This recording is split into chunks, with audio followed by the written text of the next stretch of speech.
Yang pertama, kita akan membahas pengertian, jenis-jenis, dan karakteristik dari akad musyarakah.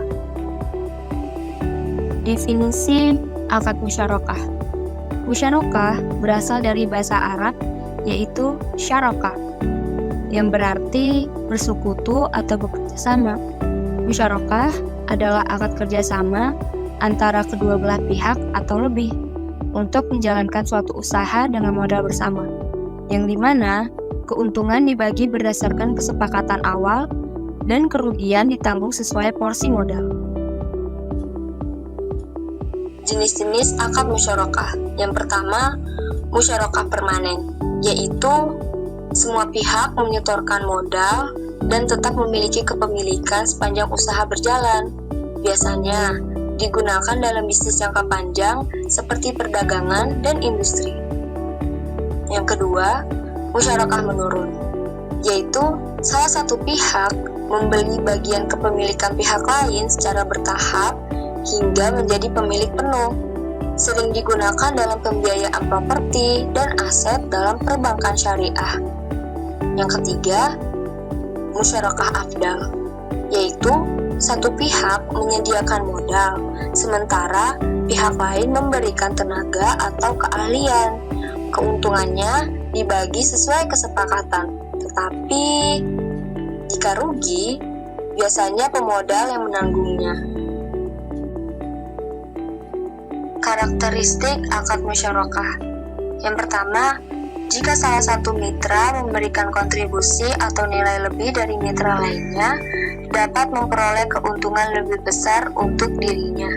Yang kedua, keuntungan usaha dibagi secara proporsional sesuai dengan dana yang disetorkan atau sesuai nisbah yang disepakati oleh para mitra. Kerugian dibebankan secara proporsional sesuai dengan dana yang disetorkan. Dan yang ketiga, para mitra atau syarik bersama-sama menyediakan dana untuk mendanai suatu usaha tertentu dalam musyarakah, baik usaha yang sudah berjalan maupun yang baru. Selanjutnya, mitra dapat mengembalikan dana tersebut dan bagi hasil yang telah disepakati nisbahnya secara bertahap atau sekaligus kepada mitra lain. Selanjutnya, ketentuan syariah. Oke, selanjutnya rukun musyarakah. Yang pertama, orang yang berakad shahibul mal berhak mendapatkan bagi hasil sesuai kesepakatan telah disepakati sebelumnya. Tapi ia tidak menanggung resiko kerugian operasional yang timbul dari kelalaian atau kesalahan pihak yang menjalankan usaha. Yang kedua, modal atau uang atau aset yang disertakan oleh pihak-pihak yang terlibat dalam kerjasama usaha. Modal ini yang digunakan untuk membiayai usaha yang dijalankan bersama dan keuntungan akan dibagi sesuai dengan kontribusi modal masing-masing pihak. Yang ketiga yaitu dorobah kerja atau usaha. Dorobah merujuk pada istilah yang menggambarkan aktivitas atau pekerjaan yang dilakukan oleh pihak yang mengelola usaha atau mudharib. Lalu yang keempat yaitu red atau keuntungan. Red ini merujuk kepada laba atau hasil yang diperoleh dari usaha yang dijalankan bersama dengan mudharib. Dan yang terakhir yaitu sigot atau ijab kabul. Sigot atau ijab kabul menunjukkan bahwa kedua pihak sepakat untuk bekerja sama dalam usaha. Hendak pemberian modal shahibul mal yang didalam modal dan pihak yang menjalankan usaha dari bertanggung jawab atas operasional. Kedua pihak harus menyatakan kesepakatan mereka secara jelas dan tegas agar akad musyarakah sah secara hukum. Selanjutnya, perlakuan akuntansi.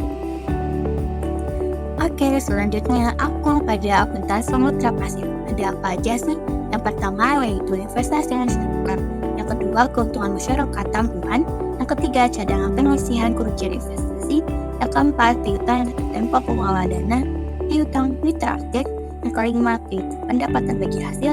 Lalu yang terakhir, akumulasi penurunan nilai atau penyusutan aset masyarakat.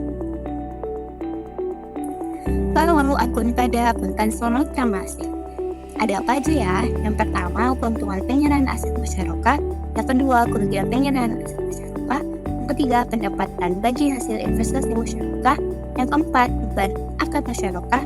Yang kelima, kerugian masyarakat. Keenam, beban penyusutan turunan aset masyarakat. Yang ketujuh, keuntungan pengendalian aset masyarakat atau modal bekas.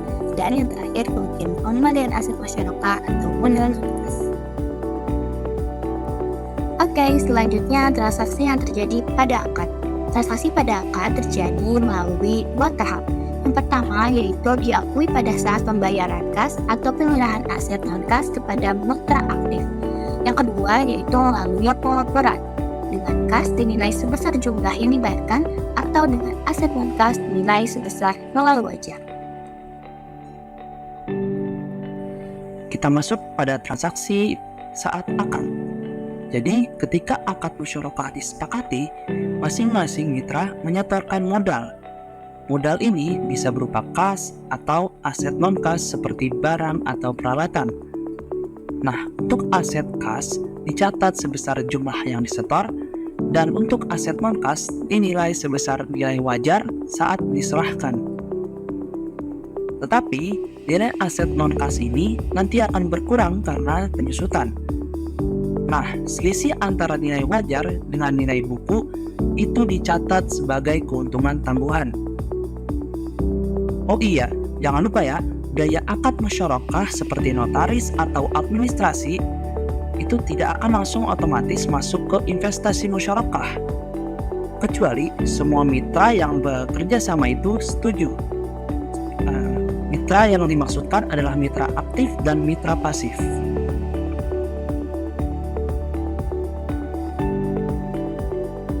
Kita akan melanjutkan ke transaksi selama akad. Jadi, selama akad berlangsung, keuntungan dibagi sesuai nisbah yang disepakati. Tapi, bagaimana dengan kerugiannya? Nah, kerugian itu ditanggung sesuai porsi modal masing-masing. Kalau misalkan aset yang disetor mengalami penurunan nilai, maka akan dicatat atau diakui sebagai beban penyusutan. Sedangkan jika usaha sedang rugi, itu akan dicatat sebagai kerugian musyarakah.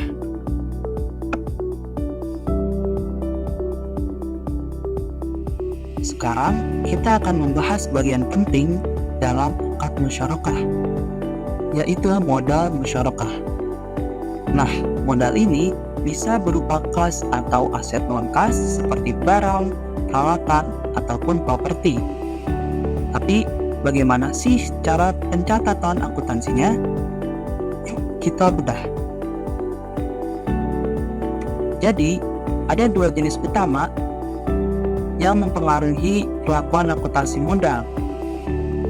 Yang pertama, ada musyarakah permanen, yang dimana musyarakah permanen artinya mitra-mitra tetap berkontribusi modal sampai usaha selesai. Tidak ada pengurangan porsi kepemilikan seiring berjalannya usaha. Dan bagaimana sih modal dari musyarakah permanen ini dicatat? Nah, itu tergantung bentuknya ya kawan-kawan. Kalau modalnya kas, dicatat sesuai jumlah kas yang disetorkan. Tapi, kalau di tengah jalan usaha mengalami kerugian, maka nilai modal akan dikurangi dengan nilai kerugian tersebut. Dan kalau modalnya aset non-kas seperti mesin atau mobil, dinilai berdasarkan nilai wajar saat diserahkan. Tapi karena asetnya tidak bisa menurun nilainya, maka akan ada penyusutan dan kerugian. Yang kedua ada musyarakah barang. Dalam musyarakah barang, kepemilikan mitra berkurang seiring waktu. Misalnya, karena mitra aktif dicicil untuk kembali kepemilikan mitra pasif. Ini ada sedikit catatan ya. Di modal kas awal akan berkurang seiring. Nah, bagaimana cara menghitungnya? Yaitu modal akhir sama dengan jumlah kas yang disetor.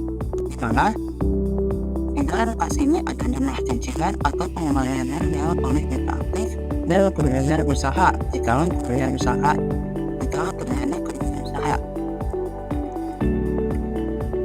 Nah, angka itulah yang akan dicatat dengan investasi musyarakah yang sisa.